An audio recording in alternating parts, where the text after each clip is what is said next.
to be a humane leader without losing your job. Dive deep into humane leadership crafted for today's fast-paced business world. Don't miss out on our weekly YouTube live sessions every Thursday at 8:10 a.m. Central Time, 10:10 a.m. Eastern Time, where we engage and tackle present leadership topics. Listen to our podcast on all major streaming platforms and join us as we explore the essence of humane leadership in today's dynamic business landscape. I'm Roberto Torres, a seasoned startup engineering leader, alongside Chris Ollerkin, a Fortune 100 IT leader. Today, we will discuss how do changes in life help anybody become a humane leader. Hi, sir. How have you been? Hi, Roberto. Good to see you again. Happy Thursday. Thank you, sir. And this is a very interesting topic in which someone from our audience reached me and asked me about this. So I think with this in mind, do you think that the first question would be, do you think anybody could become a humane leader? As you know, you're going to go through a lot of different stages in life, from old to young, hopefully very long stages and very long time period of from old to young. But I certainly think that if the person is introspective, chooses to reflect on what's happening and how they've grown and what they've learned over time, can absolutely become a humane leader. Can a really insensitive, poor, young 25-year-old supervisor become a humane leader? Absolutely. I do believe that if they are introspective enough and recognize as they go through their own life changes, you know, what insights do they get from that? And I certainly changed my leadership style over time through the decades as I aged. And even now, if I was leading a large team, probably how I would do it now post-pandemic. I've learned things from just how the pandemic was, that I would do things differently than I might have done in 2018 and 2019. Nice, nice. And I think as you that people could become a humane leader if they embrace the lesson learned in their life, because it could be at work, it could be at school, it could be at sports, it could be in your nuclear family, it could be anything at all. If people embrace and go with this introspection and think thoroughly, anyone can become a human leader. Absolutely. And there may be, you know, for me, what I think about, there's probably milestone moments that occur for different people that trigger changes in their leadership style that, in my opinion, start you on the path of becoming more and more of a humane leader versus autocratic or dictatorial or any various different styles of management. For me, you know, at very young, I had a medical emergency, and it was kidney stones. I had kidney stones that were very bad. It actually required hospitalization for a long time because my kidneys actually stopped working, and they, you know, needed to monitor to ensure that they restarted. And I'll tell you, when you're laying there in your hospital bed, you prioritize things and you think about how precious life is, how you would like to be treated there as you're lying in the hospital bed and not able to control what's going on in your life, and realize, you know, bad things can happen to good people. So what can I do for my team when I come out of this to be more humane? And I think that started on my path. While I had many leaders prior to then that I tried to emulate, and I felt that I was being humane, you know, that was a big event in my life that to me said, look, things are fragile, and while work is important and we need to be profitable, there are other aspects and things you need to consider, because it could end in a blink, in a second. Yeah. What impact? Okay. And what impact this situation in the hospital changed you in the short term and in the long term? Was there something very specific, or was a journey? Um, a bit of both, certainly. And I think when I think of a very specific or tactical thing that I started to do differently, I felt at that time I was probably, call me the young supervisor, young manager, and felt that when I gave performance reviews and I was giving feedback to team members, that they should just take that feedback and change their behaviors.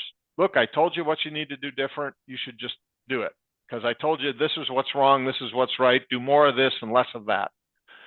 And I don't think I fully appreciated that sometimes it's harder to make those self changes and things, right? Because when I was being treated by various different doctors and nurses, I could see that while the care was primarily the same, the people were different, and how they went about that care was much different. And I realized that, to coach and mentor these people, I felt they needed to adapt to my coaching style. And I really came to the conclusion that no, it's probably more the other way around, because I can't really control how they're accepting what I'm telling them. The only thing I can change is actually how I deliver it and how I try to impart my wisdom in different ways. And so I started on a path of much more creativity in terms of how I would try and impart my feedback to try and change behaviors, change the way they're working on projects or technical tasks, et cetera. And it didn't happen overnight. I mean, the kidney stones were kind of an overnight thing, but you start to reflect on those things over days, weeks, months, and years, and try and be the better leader because of your experience. And for me, I think that was probably the true beginning of my humane leadership. While again, I had some great humane leaders up until that point.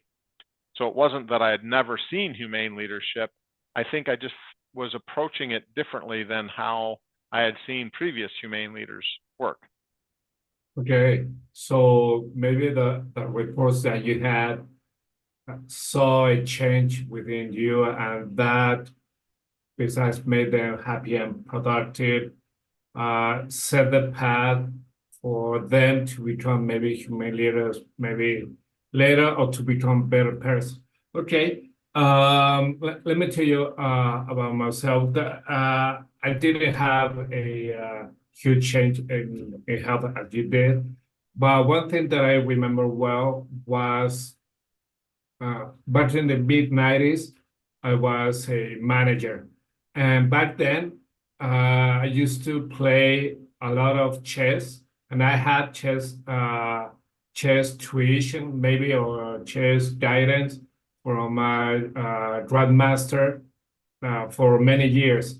And it was myself, my dad, and my brother-in-law. And we went to a national championship here in Mexico. And I remember well that I came so arrogant and cocky, saying, I'm going to nail this because I'm damn good. And you could have the the tournament was, you had 3 different matches, and regardless of that, you could advance to a following round, etc. So I came to the first one, and I was totally crushed. I made a lot of mistakes, and that was because I was only thinking and working for me, not being in a team, which was this grandmaster and was my dad and was my brother-in-law. So what I said and I thought was, I require to become a member of this team, because before matches, we were having this place and say, okay, do this strategy, do this opening. If this player goes along this way or does this, do that, etc. So after my blunt mistake of the first game, I I gather confidence, and I talk with my team. And they say, okay, you did these mistakes and you didn't foresee this movement, which could provide you an advantage and everything. And what happened? I won the following two matches. I went to further in the tournament. I ended up being as the 32nd best player in or 32nd player in that national tournament. So I think that when a rock hits you, a big problem uh, due to the arrogance that you have is one of the most important lessons to learn, to know that you belong in a team, that you will see many different eyes, not specifically for chess, but for everything in life, and you to become a aware of what's happening and what shall be done. So I think from that specific moment, I switch my thoughts to being less arrogant, being less cocky with my reports, and being more aware of their ideas to know what were in their minds, how could we solve problems. So I think that was a big moment for me. Absolutely. And again, as you mentioned, it took some reflection to determine I'm going to approach things in a different way at a stage of life. And depending on other factors in your life, that same event for somebody else may not have been as momentous. And this is the kind of thing I think for many things in leadership, you have to be ready to accept and do a change, right? And sometimes that does take time. Now, it doesn't mean that you can't learn it if you're under 30 years old. That's not, I don't mean there's a specific age. There's more of a wisdom that you gain over time. And so sometimes people gain that wisdom very young through events that they've occurred, or maybe they're just really introspective and reflect a lot. But I do think that you take those lessons learned in life and you apply them to other areas. And that's real leadership, is that you can take something from chess, from a medical emergency, whatever, and apply it to your leadership style at the office. Then you're very likely to be more of a humane leader. And certainly that's going to grow over time because you've had more experiences. You've had some more challenges in life that perhaps didn't go the way you wanted. You might have learned some different lessons if you had lost the tournament and done very poorly, and your teammates, were very disappointed in you. You might have walked away with slightly different lessons learned. If I had lost a kidney or something, maybe I would have, approached life much differently, and maybe even gone into the medical field instead of the technical field, because I would have been very interested in treatments and things and more medical information. You never know. It's that reflection and taking those lessons learned that I think is at the root of being a humane leader. Whatever the situation is, in the office, at work, in your personal relationships, in your health, you're reflecting on those things and trying to say, what did I learn from this, and what do I need to repeat? What should I not do again in the future? What's working, what's failing, and that's reflection on it. And if the potential leader does those things, to the topic of can anybody become that humane leader? If they're reflective. If they don't, if they continue from age 10 all the way to age 65 and they never reflect and they never self-analyze their behaviors and their behaviors impact on others, then that type of person cannot. So maybe it's not every single person can become a humane leader, but if you wish to become a more humane leader and you realize you don't reflect much, then try and reflect more over the next year and see how that those insights, as you reflect, give you some ideas on what you could do different as a leader. Yeah, And one thing is, besides reflecting on changes that happen to you, maybe it is something that would add to if one problem arises, or maybe the situation isn't going where you want to go, maybe push some changes to yourself or to other people, not to gain something specific for you, but maybe to do something for someone else. What I mean is, let's say, you have a peer, you're working at a company and you have a peer which has a lot of potential, but this guy or this lady has maybe a low self-esteem regarding something, and maybe you could push a change within this people, within this person, because you recognize the huge potential of that other one, and from that, maybe you won't receive anything. You won't receive something beneficial to you. But if you help others, in the end, you're helping yourself. And that is something that humility does maybe often, because when you help someone else, it is like it brings joy to your life. When I help someone else, or I not help would be the right word, but it would be maybe potential someone's the adjective that you want, your potential, maybe the leadership, your potential, the greatness of someone is something that we as human leaders strive and get joy from it. Exactly. And I think that, those events, even if you haven't gone through them, you may recognize them in others and see how their style has changed. And I'll use one.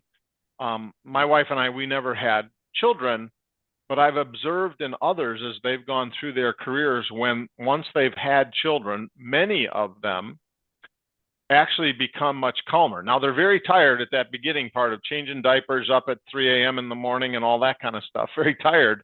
But what I've noticed is that they get a better perspective on life, shall we say. And they realize, look, maintaining and helping this little person that they made stay alive, stay healthy, be healthy is the most important thing in their life. And their career, while important, is not number one. And I believe that lots of times that kind of change in their mindset from early in their career, where they're trying to be the best, I want to be a VP by the time I'm age such and such, and they have a child, and now they say, well, I still want to get promoted, and I still want my career, and I still want it to be an important part of my life. I have this little person I need to take care of, and I will do my very best because I want them to have a good life, but they don't seem, in my experience, to get as angry at work. Those who had maybe a tendency to yell or whatever, they realize yelling at babies doesn't help the situation. And when they reflect, they realize, yelling doesn't really help anything. Coaching, mentoring, teaching helps. That's how you help that little person become a big person.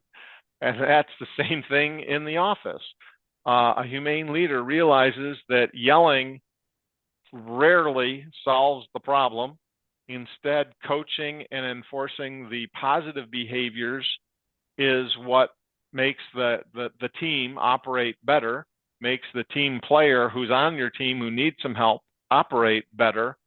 And by definition, if you're coaching the positives and reinforcing the positives, you're being a humane leader. And maybe you learn that because of your life experience with your babies. Oh yeah, my son is 21 years old, and I remember well that specific stage or era in which, yes, diapers, waking up at 5 a.m. because your baby is burning with fever, and you had to wake up 2 hours later to go to work. I really know about that era, but also when you know someone from your reports is having a baby, be aware of this. Don't try to nag them saying, okay, you got late to this meeting, or assuming that you're sleeping, maybe. Yeah, exhausted. Be coherent with what your leaders say to you or did with you, and know that people could be late or could have a problem because of this. Uh, but in the end, I think that changes are really important for us as as humans in our life, regardless if we have become humane leaders, if we're on the verge of becoming one, or we ain't humane leaders. I think changes are really important in your life. We had to adjust, we had to adapt to those changes, and we had to take control, maybe not of the situation, but of the outcomes of that change. If we manage to grasp the good stuff from those changes, leave behind the bad ones, but not leaving it completely, but knowing that the bad stuff happened because of certain situations, and of those failing, you could move forward. Anybody to become, in this case, a humane leader. Yeah, and I guess if I was trying to turn anybody into a humane leader, anybody, so they could be anywhere on the spectrum of terrible boss to actually fairly humane already. If you recognize that perhaps they're not reflecting, and unfortunately, I think this is going to skew towards the younger, newer leaders who haven't had as much life experience, is to try and coach them towards reflection and looking back at the consequences, actions and consequences, results that they've had in their life thus far. And, depending on their age bracket, there might be certain life experiences that they're more likely to have encountered that they could reflect on to help them with their humane leadership. So, at age 20, and you're talking to your intern, is not even out of college yet, and you're trying to help them be more humane, maybe it's reflecting about projects that they've had at school where there was a team involved and one of the team members wasn't contributing enough. Well, how did you overcome that? And talk to them about their experiences and what they learned from it. That gets them on the reflective cycle. If you're coaching and trying to get a humane leader who's more in that 25 to 30-year-old bracket, what do you know about them personally? Are they married yet or not? That can change some of your life experiences that they've had to negotiate with their spouse, right? Sometimes there's only 2 votes, 1 and 2. So if you don't both vote positive, there's a disagreement. So how do you reconcile that? That's part of becoming a humane leader. Might be in your relationship, but it's also things that you can learn about when you have to be a humane leader, and there's 2 equal votes at work to decide what path to go on. So what lessons did you learn in life through your relationships that might apply to your office negotiations? I don't suggest that you kiss your coworkers, but you reflect on that of, well, maybe you need to listen more than you're talking. I know on our podcast, I have a tendency to it'd be an interesting study to see if I talk 60% to your 40, or is it close to 50-50, or is it 90-10? But anyways, reflect on those things, and maybe I'll reflect on our podcast and find out I should listen more than I talk. No. It's not a 50-50 here. It is the quality of content that we provide.